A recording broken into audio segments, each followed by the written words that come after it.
우리가 요나서 말씀을 보게 되면 참 짧은 말씀이지만 재미있는 그러한 말씀입니다. 요나에게 처음에 우리가 1장 말씀을 보게 되면 하나님께서 한 가지 명령을 주셨었죠. 너가 일어나 가서 니느웨로 가서 니느웨의 그러한 악독이 하나님 앞에 상달되었다라고 외치라라고 명령하셨습니다. 근데 요나는 어떻게 합니까? 순종하지 않습니다. 이게 참 성경에서 이렇게 하나님의 말씀을 불순종하는 그러한 선지자를 찾아볼 수가 없습니다. 보통 선지자 같은 경우는 어떤가요? 하나님의 그런 말씀을 전하고 불순종한 백성을 향하여서 너희는 돌이켜서 하나님께 돌아오라라고 외치는 게 그게 당연한 건데 요나는 하나님의 말씀을 주셨는데도 불구하고 그 말씀을 그가 듣지 않습니다. 그가 듣질 않아요. 그래서 어디로 가냐 하면 일어나서 니느웨로 가는 것이 아니라 반대죠. 다시스로 가려고 생각을 합니다. 그래서 다시스로 가기 위해서 요바로 내려가고 요바에서 하나님의 얼굴을 피하여서 그 뱀이창으로 내려가서 뭐 이렇게 도망가려고 하였었지만 결국은 어떻게 합니까? 도망가려고 했지만 도망을 가지 못합니다. 하나님이 1장 말씀을 보게 되면 첫 번째 하나님이 말씀하신 후에는 야훼 요나한테 말씀도 하지 않으십니다. 왜 말씀 안 하실까요? 말해봤자니까 아닙니다. 말해봤자 얘가 듣지 않는다는 것을 하나님이 아시는 겁니다. 요나의 마음속에 그렇게 하는 이유는 분명히 있습니다. 아수르가 힘이 세지게 되면 다시 이 북이스라엘을 쳐들어올 것이다 라고 하는 그러한 생각이 있었기 때문에 우리를 위협할 그 니느웨에 가서 복음을 전하고 그들이 돌아오는 것을 요나는 원치 않았던 것입니다. 그래서 내가 그렇게 니느웨에 가서 그 복음을 회개하라고 그들에게 말씀을 전하기보다는 내가 차라리 그냥 죽고 말겠다. 그래서 어떻게 합니까? 배 위에서도 나를 그냥 던지시옵니다. 나를 던지시오. 근데 하나님께서 그를 이렇게 정말 그 폭풍 가운데에서 그를 던지게 하셨죠. 사실은 그때 이 요나가 해야 될 것은 그때라도 하나님 앞에 회개하고 돌아와야 됩니다. 기도하고 돌아와야 돼요. 근데 정말 돌아오진 않죠. 돌아오진 않습니다. 이스라엘 백성보다도 이 요나의 그 고집도 정말 온고집입니다. 물속에까지 그냥 확 빠져갖고 근데 하나님께서 그때 준비하신 것이 무엇이었습니까? 큰 물고기를 준비하셔서 요나를 구원하게 하셨습니다. 이 요나에 대한 그러한 모습을 보게 되면 우리 한 가지 좀 생각해 볼 게 있는 것 같아요. 저는 이 요나의 앞부분 말씀을 보게 되면 이 시대의 한국교회 같은 요나가 지금 하나님의 말씀을 불순종하는 이유는 만약 요나에게 북이스라엘에 가서 하나님의 말씀을 전하라라고 했으면 요나가 어떻게 했을까요? 정말 목숨 걸고 전했을 겁니다. 근데 지금 어떻습니까? 자기의 그러한 정치적인 그러한 색깔이라던가 그러한 생각에 가치관에 맞지 않으니까 하나님의 말씀에 순종하지 않는 것이죠. 저 오늘 한국교회의 이 요나의 말씀은 그러한 측면에서 분명히 주시는 그러한 의미가 있다고 생각을 해요. 이 한국교회가 분명히 하나님의 복음을 전하고 이 시대를 향하여서 외치는 그러한 것들은 분명히 전해야 됩니다. 그러나 교회의 본질이 복음을 가지고 변화시키는 것이지 정치의 어떤 색깔을 가지고 움직이기 시작하면 어떻게 할까요? 교회가 능력이 없어집니다.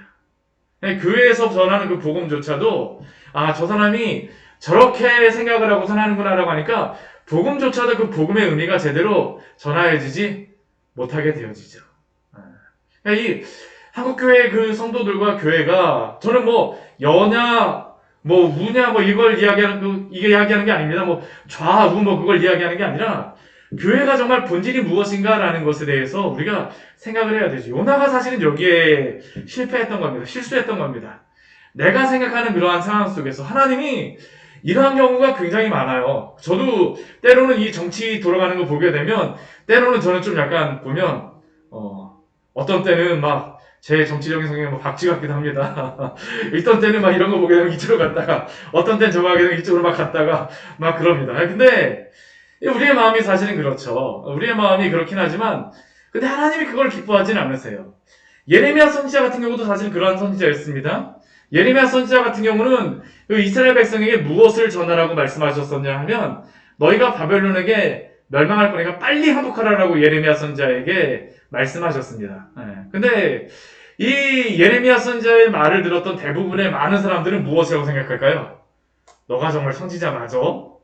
그게 그 예레미야 선지자를 향하여서 그 시대의 많은 사람과 또 왕서부터 시작해갖고 그 밑에 사람들까지 가졌던 그러한 생각들이었었죠.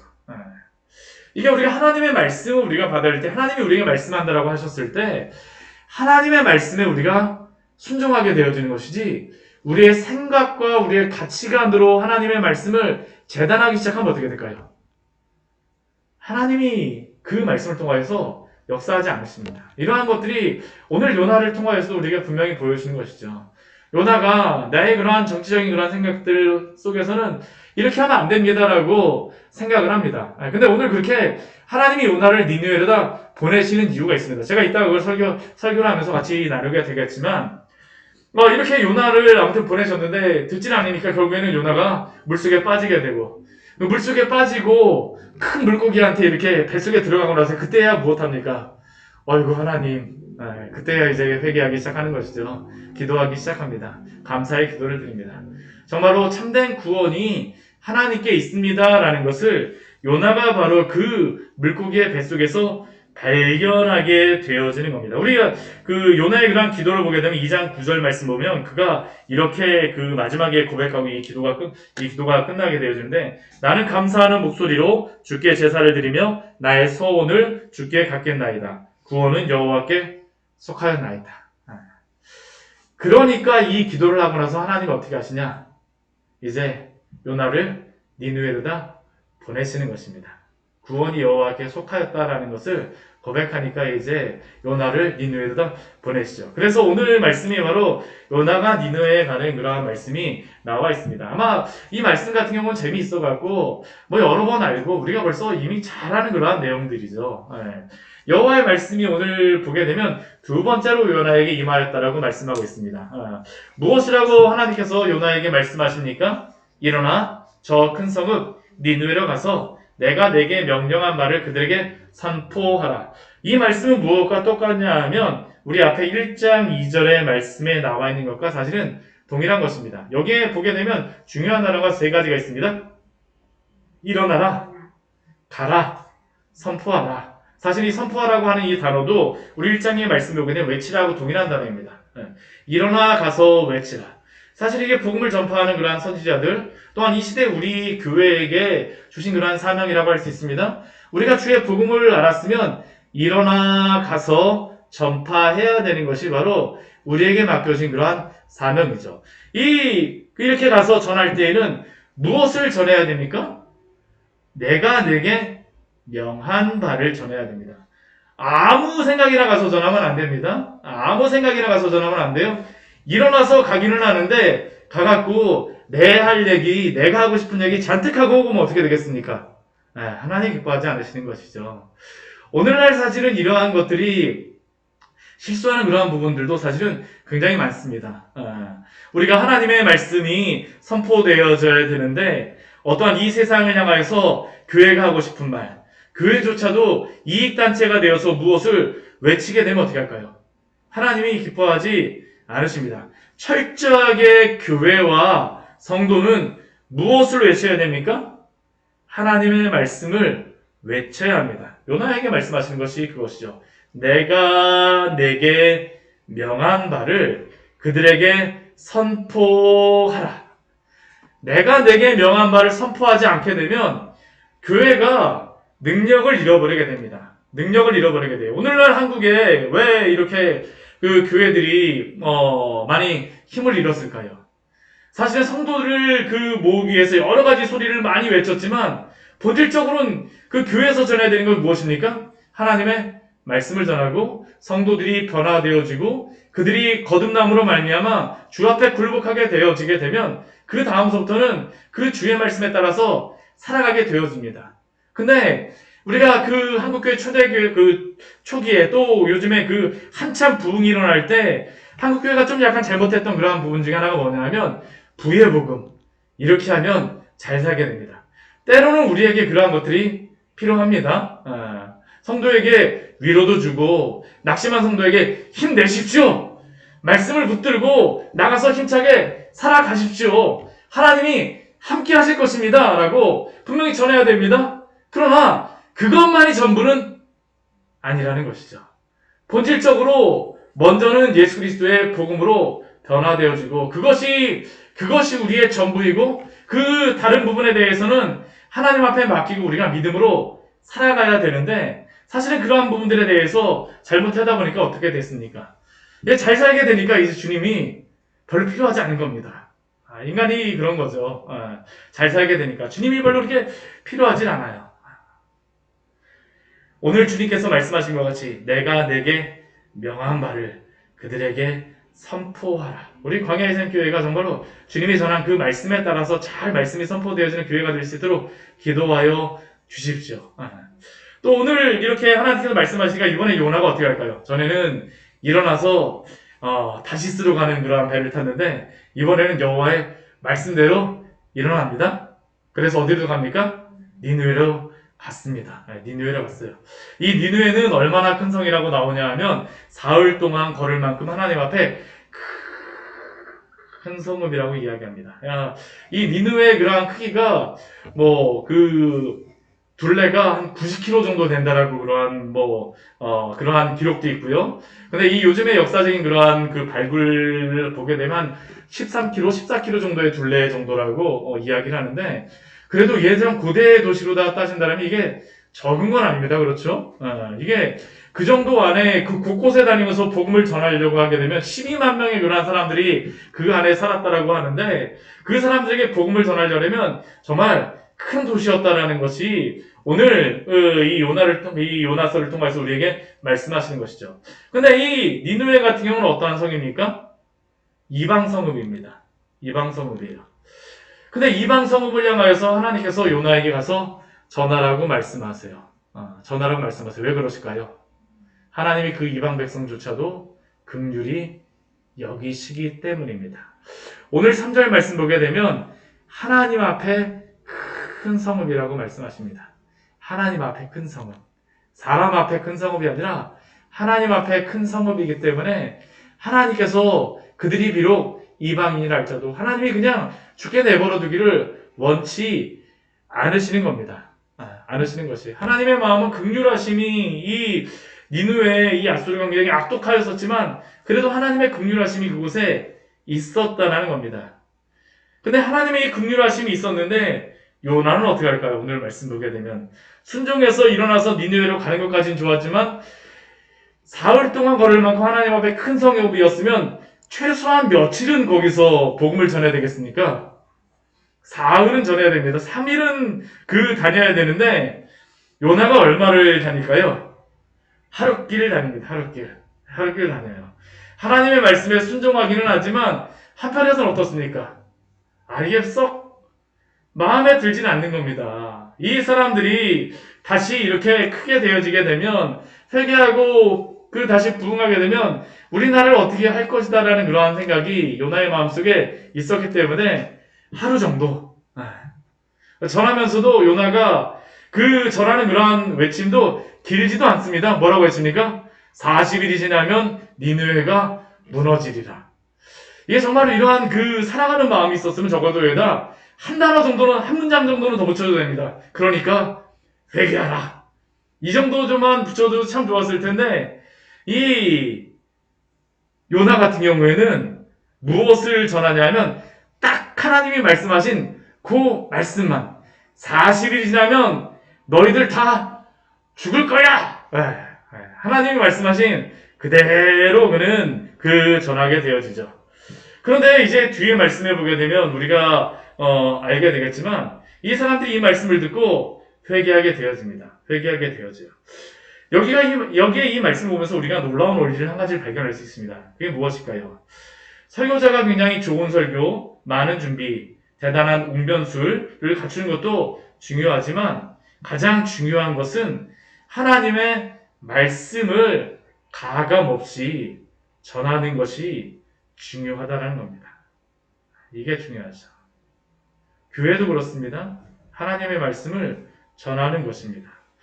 요나의 5단어로 된 이 외침은 이 니느웨를 완전히 변화시키게 됩니다. 어떻게 이러한 일들이 벌어질까요? 그 요나가 이 복음을 전하는 이때에 하나님의 주권이 사실은 준비가 이 니느웨 안에서 준비되어져 있음을 우리는 알아야 됩니다. 우리 열왕기하 우리 14장 25절 말씀을 보면 이러한 말씀이 있습니다. 우리 같이 한번 읽어보도록 할까요? 우리 열왕기하 지금 이 요나가 이 말씀을 전하는 이 배경을 제가 좀 약간 설명을 드릴게요. 열왕기하 우리 14장 25절입니다.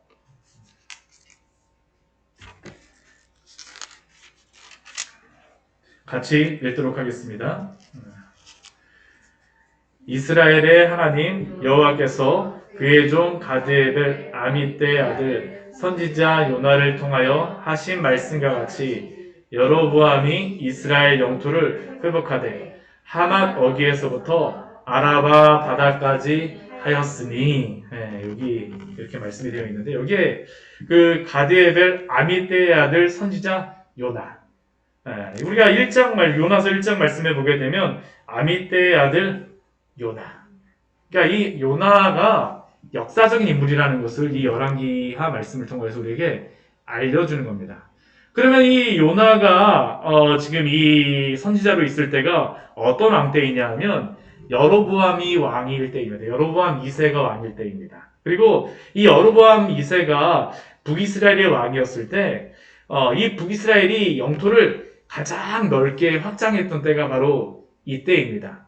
이게 지금 하맛 어귀가 그러는데 이 하맛 어귀가 어디냐 하면 하나님이 모세에게 그 강까지 위의 강까지라고 했을 때 거기가 바로 이 하맛 어귀 거기를 이야기한 겁니다. 그러니까 이게 지금 오늘날로 다 치게 되면 하란 그 위에 거기 그 강이 있는 그게 무슨 강이었죠? 오론테론 강인가? 그래갖고 그 강까지 있는 게 바로 이곳인데 솔로몬이 그 가장 땅을 넓게 했을 때가 바로 지금 그 북이스라엘 여로보암 2세가 이 하맛 어귀까지 했을 때입니다. 근데 이렇게 이 여로보암 2세가 어떻게 하맛 어귀까지 점령하게 되어졌느냐? 이게 역사적인 배경이 있습니다. 이 북이스라엘 이 여로보암 2세 그의 아버지 시대에 그리고 여로보암 2세에도 그렇고 어떤 일이 벌어졌었냐면 이 북이스라엘하고 그 바로 위에 보게 되면 오늘날 시리아 있지 않습니까? 시리아. 이 시리아 아람. 성경에서 아람으로 나오는데 북이스라엘하고 아람하고 이게 그 전쟁을 하는 겁니다. 전쟁을 해요. 근데 막 전쟁을 해갖고 사실은 북이스라엘보다 이 아람이 힘이 더 셉니다. 그러니까 막 이렇게 밀리고 있는데 어떤 일이 벌어지냐 하면 아수르가 강력해져갖고 이 아람을 전쟁을 하면서 한번 확 친 겁니다. 그러니까 아람이 어떻게 됐냐 하면 그 전쟁에 패하면서 힘이 확 약해졌어요. 그러고 나면 아수르가 아람으로 한번 이렇게 전쟁을 해서 이겼으니까 그 다음에는 어디를 쳐들어와야 되냐 하면 이제 그 다음은 북이스라엘을 쳐들어와야 됩니다. 북이스라엘을 쳐들어와야 되는데 그때 그 아수르에 어떤 일이 벌어지냐 하면 아수르 위쪽에 그 북쪽의 나라에서 그 새로운 그런 신생 국가가 생겨나게 되어집니다. 그러면서 그 북쪽에서 갑자기 이 아수르로다 전쟁을 하러 와갖고 아수르를 전쟁해서 이기게 되어집니다. 그러니까 아수르가 북이스라엘로다 전쟁을 하러 오지는 못하고 아람은 승리했으니까 북이스라엘은 어떻게 할까요? 그냥 아람 땅을 그냥 가서 홀랑 먹은 겁니다. 그래갖고 이 땅을 그 땅이 하맛 어귀까지 얻게 된 게 아람의 땅까지 얻게 된 게 바로 이런 배경에서 있었고요. 그리고 아수르 같은 경우는 어떤 상황이었었냐면 전쟁에 그 신흥 그 국가에 패하였었기 때문에 그 굉장히 전쟁에 패하고 나서 약해져 있는 상태이고 더군다나 전염병과 또 이 흉년 같은 것들이 겹치고 또 그 시대에 이야기하기로는 이 일식 있지 않습니까? 일식이 생기면서 이 아수르가 이 해와 달 이런 1월 성신을 섬기는 그러한 신을 섬기는 그런 나라인데 해가 없어져 버리니까 어떻게 될까요? 나라가 난리가 난 겁니다. 우리나라 망했구나. 우리나라 망했구나. 이렇게 그 아수르가 완전히 진짜 막 그냥 낮아져갖고 우리나라 이제 망했구나. 우리가 무엇인가 잘못했구나 하고 있을 때 누가 간 걸까요? 요나가 간 겁니다. 요나가 간 것이에요. 그리고 요나가 가고 거기서 많은 이야기도 할 필요가 없었습니다. 단지 무엇이라고만 그가 전하면 됐습니까? 40일이 지나면 니느웨가 무너지리라. 멸망하리라. 이 요나 같은 경우에는 북이스라엘 사람으로서 옷도 의복도 틀리고 분명히 다른 사람이었었는데 다른 나라의 그러한 그 신을 섬긴다라고 하는 그런 사람이 와갖고 여기서 이 이야기를 드린 거 어떻게 하는 거예요? 니느웨가 완전히 그냥 와 우리가 정말 잘못했구나. 하나님이라고 하는 그러한 신이 있는데 그 북이스라엘 그 이스라엘의 그 신이 우리가 그 신에게 잘못하였구나라는 것을 그들이 그 이야기를 듣자 회개하기 시작하는 겁니다. 사실은 요나가 전도하러 갔지만 그 일은 사실 누가 다 준비하신 것입니까? 하나님이 준비하신 것이었어요. 그리고 요나를 통하여서 그 아수르를 그 주님 앞으로 불러오게 하시는 것이죠. 하나님의 이 말씀을 듣자 니느웨 사람들이 어떻게 합니까? 우리 5절 말씀 보게 되면 이 말씀을 듣는 모든 사람들이 믿고 금식을 선포합니다. 우리가 범죄하였구나. 우리가 하늘의 하나님에게 우리가 범죄하였구나. 우리 악독으로 인하여서 하나님께 심판을 받는구나. 이 아수르라고 하는 나라는 모든 나라 사람들이 다 보기에 정말 불량 국가입니다. 이렇게 악독하게 그러한 그 점령을 해도 그렇게 아주 그냥 처참하게 그렇게 점령하고 다녔던 그런 나라가 없는데 이 아수르가 그러한 일을 했어요. 그냥 자기들이 생각하기에도 우리가 잘못했구나. 그러니까 이 요나의 그러한 이야기를 듣고 하나님을 믿고 금식을 선포합니다. 높은 자서부터 낮은 자에 이르기까지 다 굵은 베옷을 입습니다. 근데 이렇게 그 기도하고 있는데 이걸 누가 들었느냐? 6절 말씀 보면 누가 들었을까요? 니느웨 왕이 들었습니다. 니느웨 왕이. 그러고 나서 이 니느웨 왕은 어떻게 할까요? 이 아수르 왕이 보좌에서 일어나죠. 그도 왕복을 벗고 굵은 베옷을 입고 제2에 앉습니다. 회개하기 시작하는 것이죠. 오늘날 우리가 이러한 말씀을 볼 때 우리 한 가지 기억할 게 있습니다. 우리가 오늘날 심판의 복음, 지옥설교에 대하여서 별로 이렇게 왜 전해야 되느냐라고 생각하는 그러한 분들도 있습니다. 때로는 이 심판 그러한 설교, 이 지옥에 대한 그러한 설교보다는 사랑의 하나님에 대하여서 전해야 달라고 많이 이야기도 하죠. 그러나 사랑의 하나님이 어떻게 진노하실 수 있는가? 우리가 그렇게 생각할 수 있을지 모르지만 그러나 성경은 분명히 무엇이라고 말씀하십니까? 하나님이 죄에 대해서 미워하시고 또한 그 죄에 대해서 회개할 것을 말씀하십니다. 그리고 이 니느웨 사람들이 이렇게 돌아왔던 것은 다른 사랑의 하나님을 전한 것이 아니라 바로 하나님이 심판하실 것이다라는 그 말씀을 받고 나서 그들은 금식을 선포하고 굵은 베옷을 입고 겸손하게 자신을 낮추며 왕까지 이렇게 회개하기 시작하는 것이죠.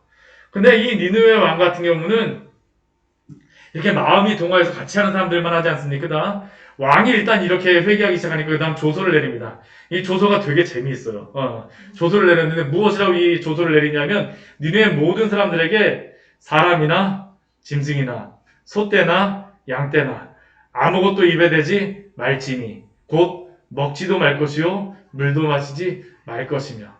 사람이 금식하는 것은 알겠는데 무엇까지 금식을 시킵니까? 짐승까지 금식시키는 겁니다. 우리 집에 개 키우고 있으면 개한테 주지 말아야 돼요. 개도 금식시켜야 되는 겁니다. 이게 지금 이 니느웨 안에서 지금 이 아수르 왕이 이렇게 명령한 것이죠. 그것뿐이 아닙니다. 우리 8절 말씀 보면 어떤 일이 벌어집니까? 사람이든지 짐승이든지 다 굵은 베옷을 입을 것이요. 사람이 굵은 베옷을 입는 것은 이해를 하겠는데 소하고 양한테 굵은 베옷을 입힌다라고 하는 게 정말 이게 정말 철저한 회개를 한다라고 이들이 정말로 나아가는 것이죠. 실제로 다 그 페르시아의 그러한 그 기록에 보게 되면 페르시아 왕이 예전에 회개할 때 짐승에까지 이러한 베옷을 입히고 회개하였다는 그러한 그 기록이 나와 있는데 성경의 말씀과 같이 아수르 사람들도 이 왕과 그 사람과 짐승까지 금식하고 굵은 베옷을 입고 무엇을 합니까? 하나님께 부르짖으며 각기 악한 길과 손으로 행한 강포에서 떠났다라고 말씀합니다. 떠나라라고 명령을 하죠. 오늘 말씀을 보게 되면 니느웨는 철저한 회개의 모습을 보여주고 있습니다. 회개란 무엇일까요? 회개는 첫째는 죄로부터 돌이키는 것입니다. 하나님의 말씀을 벗어나서 범죄하였다는 것을 발견하게 되면 그 길에서 돌이켜서 죄에서 떠나는 것이 바로 회개입니다. 내가 회개하였다라고 하면서 여전히 죄 가운데 살고 있다라고 하면 그것은 진정한 회개일 수가 없습니다. 또한 회개는 무엇일까요? 회개는 사단의 그러한 그로부터 돌이키는 것입니다. 마귀가 우리를 지배하는 그 지배로부터 떠나는 것. 이 세상의 여러 가지 우상숭배의 자리에서 떠나는 것. 이것이 바로 회개의 모습입니다. 하나님께 회개하였다라고 하면서 우상숭배와 또한 악한 마귀의 문화로부터 그 생각으로부터 떠나기를 우리가 떠나지 않는다라면 그것은 또한 참된 회개일 수가 없습니다. 또한 회개는 무엇일까요? 세상으로부터도 돌이키는 것이죠. 세상의 악한 문화와 가치관, 사상, 유행, 철학, 모든 사람이 다 따른다라고 해도 그것이 하나님의 말씀에 옳지 않는다라면 우리는 그러한 세상의 문화와 가치관에서 우리는 돌이켜야 될 줄 믿습니다. 이게 바로 회개입니다. 그리고 돌이켜서 누구에게 가는 것이 회개입니까? 하나님께로 돌이키는 것이죠. 하나님께로 돌이키는 것입니다. 나의 그러한 자기에서 돌이켜서 오직 하나님께로 돌아가는 것이 회개입니다. 우리 주 예수 그리스도의 속량하심으로 죄를 용서받고 성령 영안에서 살아가며 순종하는 삶, 하나님의 나라를 소망하며 살아가는 삶, 주 예수 그리스도를 나의 구주이자 주인으로 모시며 살아가는 것, 자기를 사랑하는 마음에서 이제는 하나님을 사랑하며 그 사랑에서 흐르는 사랑으로 넘치는 사랑으로 이웃을 사랑하며 살아가는 삶, 이것이 바로 참된 회개의 모습입니다. 그렇게 참된 회개를 한 성도는 그 삶에 보여지는 모습이 경건함이 묻어나며 또한 그 말씨에서 행동에서 거룩한 성령의 열매들이 삶으로 드러나게 되어집니다. 보여지는 자랑이 아닌 거룩한 도덕의 품성이 열매가 맺혀지게 되는 것이죠. 믿음으로 살아가게 됩니다. 온전히 주님을 바라보게 되어집니다. 이것이 바로 회개죠. 이 니느웨 백성들을 보게 되면 그들이 그러한 그 죄악의 부분으로부터 돌이키는 그러한 모습들을 보여주고 있지 않습니까? 그러면서 오늘 9절 말씀 보게 되면 이 니느웨 왕이 이렇게 그 여러 가지 외적인 그러한 부분들, 굵은 베옷을 입고 짐승까지 막 그렇게 회개시키면서 금식하면서 하면서 그가 가지는 그러한 마음이 무엇입니까? 하나님이 뜻을 돌이키시고 그 진노를 그치사 우리를 멸망하지 않게 하시리라. 그렇지 않을 줄을 누가 알겠느냐. 지금 이 니느웨 왕이 이렇게 회개할 때 하나님이 용서하시리라고 100% 확신하고 하는 것일까요? 알고 있습니까? 알지 못합니다. 알지 못하는 것입니다. 그러나 그럼에도 불구하고 하나님 앞에 자신들의 그러한 죄악을 돌이키며 주 앞에 나오는 것이죠. 그때 하나님께서 어떤 일을 벌이십니까? 우리 10절 말씀 같이 한번 읽어보도록 하겠습니다. 하나님이 그들이 행한 것 곧 그 악한 길에서 돌이켜 떠난 것을 보시고 하나님이 뜻을 돌이키사 그들에게 내리라고 말씀하신 재앙을 내리지 아니하시니라. 아멘. 하나님이 뜻을 돌이키셨다라고 말씀합니다. 물론 하나님께서는 변개치 않으시고 당신의 그 주권에 따라서 당신의 모든 것들을 신실하게 행하시는 분입니다. 그러나 오늘 말씀에서는 우리의 눈높이에 맞춰서 뜻을 돌이켰다라고 말씀하십니다. 이것은 하나님의 그 사랑과 긍휼하심을 우리에게 알려주시고 보여주시는 말씀입니다. 아수르는 누가 보아도 어떤 민족이 보아도 심판을 받아 마땅한 민족이었으나 그러나 하나님께서는 이들의 회개조차도 보시고 그 뜻을 돌이키셨습니다. 그리고 재앙을 내리지 않으셨습니다. 하나님이 분명히 공의 하나님으로 반드시 죄에 대하여 심판하시는 분이시지만 그러나 하나님을 믿음으로 회개하며 뜻을 돌이키는 자를 향하여 하나님께서는 용서와 긍휼을 오늘도 베풀어 주는 줄 믿습니다. 사실 오늘 이 요나의 말씀을 보면 이 요나와 동일한 시대에 선지자로서 세워졌던 그러한 또 다른 선지자가 있습니다. 이 요나 같은 경우는 가디엘의 북이스라엘이라는 선지자가 있습니다. 북이스라엘에 세워졌던 또 다른 선지자가 있었어요.